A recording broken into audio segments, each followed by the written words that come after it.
Hi everyone, my name is Mark Nguyen. Today I'll be talking to you about nuclear thermal propulsion, and thanks for tuning in.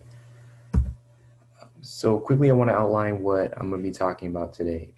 First, to understand nuclear thermal propulsion, we need to understand what propulsion is. I will be talking a bit about that propulsion, but as physicists, we know a bit about propulsion already.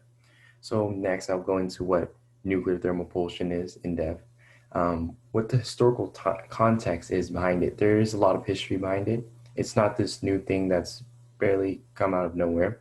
And I'm going to talk about what NASA has done on it already and what is planning to do with it, what SpaceX has to say about it, and finally the pros and cons of nuclear thermal propulsion, because there are always cons to these pros. So firstly, I just want to clarify some commonly used terms. So nuclear propulsion is really broad, and propulsion itself is already broad enough. Within the umbrella of nuclear propulsion, we have nuclear photonic and nuclear electric. Nuclear photonic involves the nuclear fission process, which gives off photons, and that photon emits black body radiation, which that black body radiation is the thing that creates the thrust that propels the body forward. And similarly with nuclear electric, so the process of nuclear fission creates electricity, and then this electricity is then used to propel the the ship. So nuclear fission is just used as like the middleman that's creating, whether you want photonic reaction or an electrical energy. Another type is nuclear pulse propulsion, which someone else's topic is on the Orion project. Should probably go more in depth about this, but this is another type, and this is not the type we'll be discussing today. So the next one is thermonuclear weapons. The term thermonuclear seems to only refer to weapons, so I'm going to reserve that when speaking about weapons. But for the majority of this presentation, I will be speaking about nuclear thermal propulsion, (NTP), not to, so there will be no confusion with the other types of nuclear propulsion. So what is propulsion? Let's start here. So fun fact when we're starting this, this is actually one of the books, Rocket Propulsion Elements, 7th edition, that Elon Musk actually said he used to self-study after he got his bachelor's in physics. And it gives a very elegant definition that Googling the definition won't give you. So propulsion is the act of changing the motion of a body. Now, I'm going to ask, why is this so important? Well, in space, as we know, there is not a net force per se. In There is a gravitational pull by stars and planets, but in free space, if you have a body, it's just floating out there. And as scientists and physicists, we need to be able to move that body if you want to get anywhere in the solar system. Now, to move it's categorized under propulsion mechanics. That's where the mechanics comes in. Now, specifically, what we want to look into is jet propulsion. So, jet propulsion is exactly what it sounds like, using jets to propel this object. Now, this jet stream that is created is usually from the momentum of the ejected matter. So, you see rocket launches on TV all the time. The rocket propels a certain um, uh, distance upwards due to the mass that is ejected. Uh, as we know from Newton's third law and second law, the equal and opposite reaction, and then there's an exerting force in the opposite direction, which propels the rockets upward. And what we're going to focus on entirely for this presentation is rocket propulsion. Rocket propulsion is just special. It's just a special term for jet propulsion because you're actually storing the propellant of some sort. The propellant can be, I will go into further in different slides, but propellant can be water. The basic, I'm sure you made a bottle water rocket in high school, or in this case, uranium or chemical rockets, and that's a different type of propellants. So next, like, why is propulsion necessary? Let's go into this a bit more. In the left-hand diagram, you see here, It's actually I pulled this straight from the books, from the book Fundamentals of Astrodynamics, another book that Elon Musk read. These books are really great for scientists and physicists and aerospace engineers. It goes into the basic physics. So the book breaks it down like this. The book breaks down this rocket problem, this rocket science problem, to a two-body problem, which if we've taken mechanics, classical mechanics before, basically experts in this, we understand that it can be simplified to a physics problem, a two-body problem. So we have two masses, and there's two different velocities, and we know how to get the equation of motion from them using Lagrange and kinetic and potential energy. So as engineers and applied physicists, we want to be able to use this knowledge uh, for propulsion. So this first equation that I have here is the velocity that's required to stay in orbit around the Earth, and around the Earth's to remain in orbit around the Earth. So that's an important feature that we need to distinguish from going into space, because going into space, that's a different, we would have to uh, reach what is called escape velocity to essentially escape the Earth's gravitational pull. And we understand how to derive both of these from our classical mechanics classes, so I will not go too much into it. So here are the methods of propulsion. As you can see on the left-hand side, these are the different propulsion devices. Some are more commonly used than others. And these are the different types of energy sources. The most common ones today are chemical propellant as an energy source. So I'd just like to point your attention to the solar sail, and it says TFD. So that means technical feasibility has been demonstrated, but development is incomplete.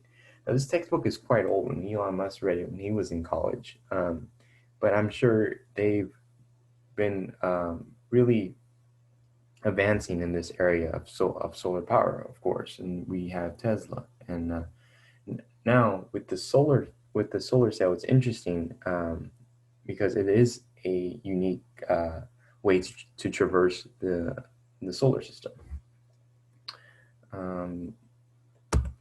So I just want to break down each of the three energy sources and some of their advantages. So first, chemical. Let's look at chemical. This one is actually the most commonly used. If you've seen a rocket launch on TV, it's most likely chemical. India and other countries as well are using chemical propulsion because, for one, it's cheaper, and secondly, depending on the type of chemical propulsion, you can achieve quite a large thrust that will get you through the Earth's atmosphere and into space. And of course, here you can reuse the rockets per se to a certain extent. As you can see, Elon Musk's reusable rockets, rocket boosters. He was able to land them back to Earth. So for nuclear propulsion energy as an energy source, we have that it's quite a high specific impulse.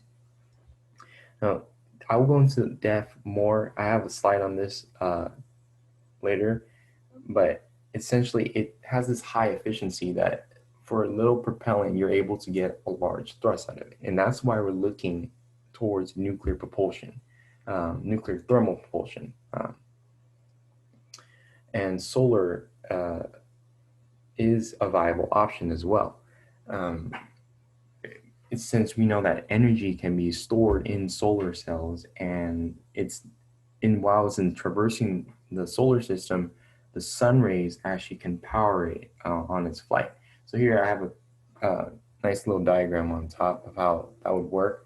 I'm not going to go too much into it, but the solar concentration essentially just heats up the propellant, and the propellant then becomes gas, and the gas is pushed through the nozzle, and thrust is created from it. Now, just from this, I just want to focus on chemical propulsion because it's crucial for us to understand chemical propulsion first before seeing why we even need nuclear propulsion, nuclear thermal propulsion, if chemical propulsion is already working so well. So there's two types of chemical propulsion, solid motor rockets and liquid engine rockets. So there's a quite a lot of differences, but the main difference I like to point out in each is the oxidizer and fuel in each are managed quite very differently.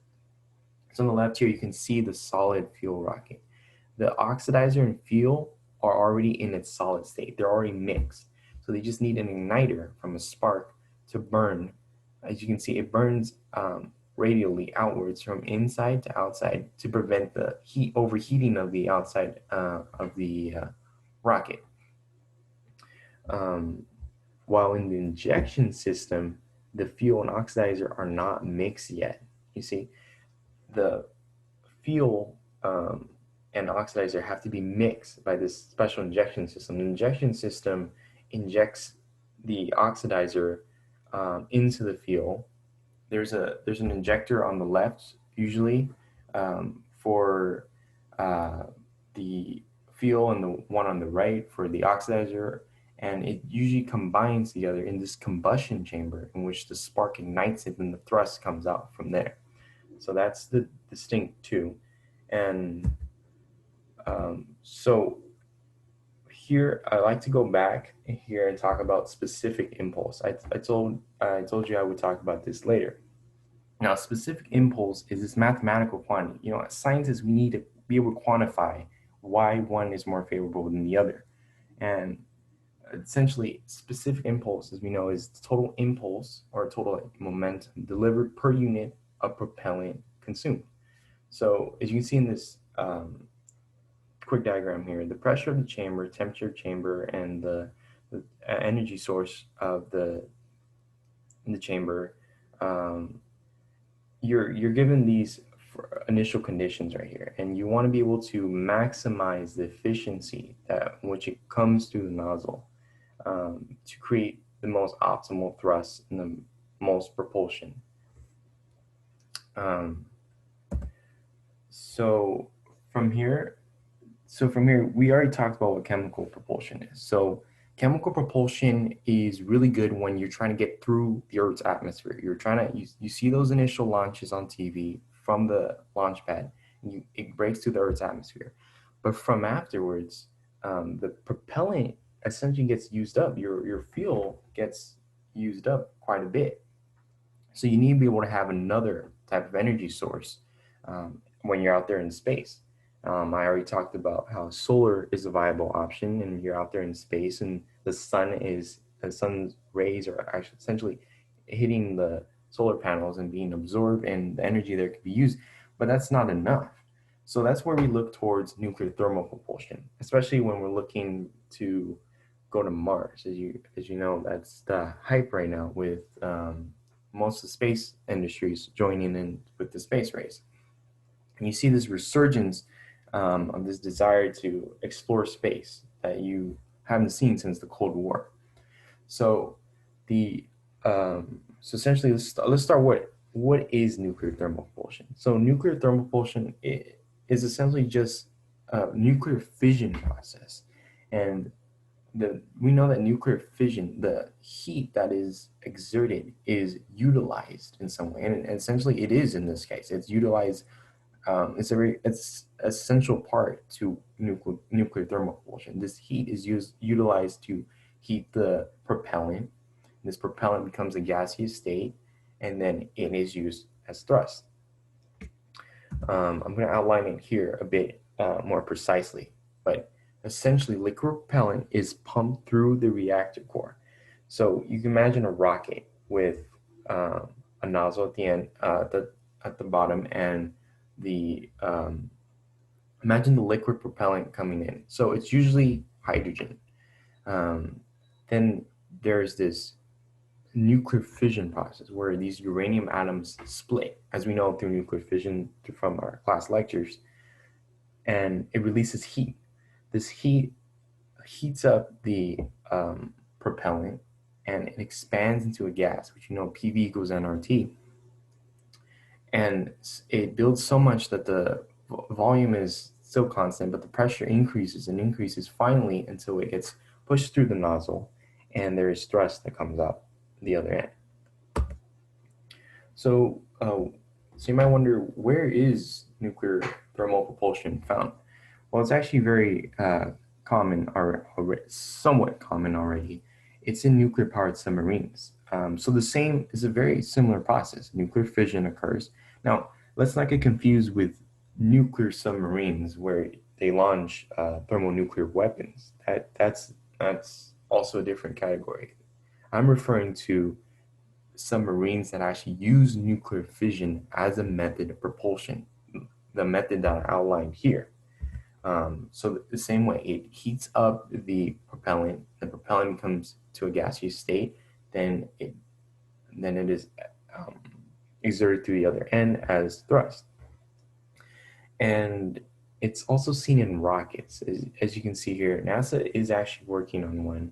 Um, it it would be very beneficial for our travel to Mars, because as soon as we can implement them into rockets, and um, it's safe, and it will be able to cut down our time to travel to Mars. So why nuclear thermal propulsion? So we know that already, that it has a high energy density. It it's faster, which I already mentioned. It's going to get us to Mars much quicker, which is beneficial for the pilots and the passengers on board, because they get there faster and there's less cosmic radiation that they are subjected to. And finally, it's simply more efficient. And this goes back to what I was saying about the high specific impulse.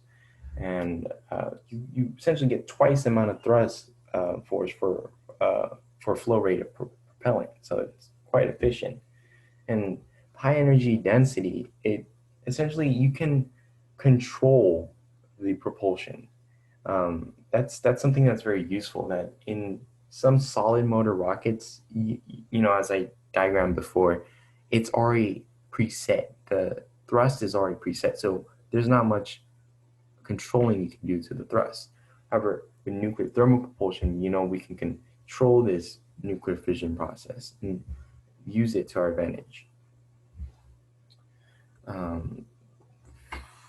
So here I like to talk about the history of it. So nuclear thermal propulsion actually isn't that new, and it actually surprised me when I was doing this research. It's actually in 1961, they had this program called the NERVA program. And you might be wondering, well, how come we don't have nuclear thermal powered rockets all over the place now? Well, because for one, it's still quite expensive. And secondly, the program actually got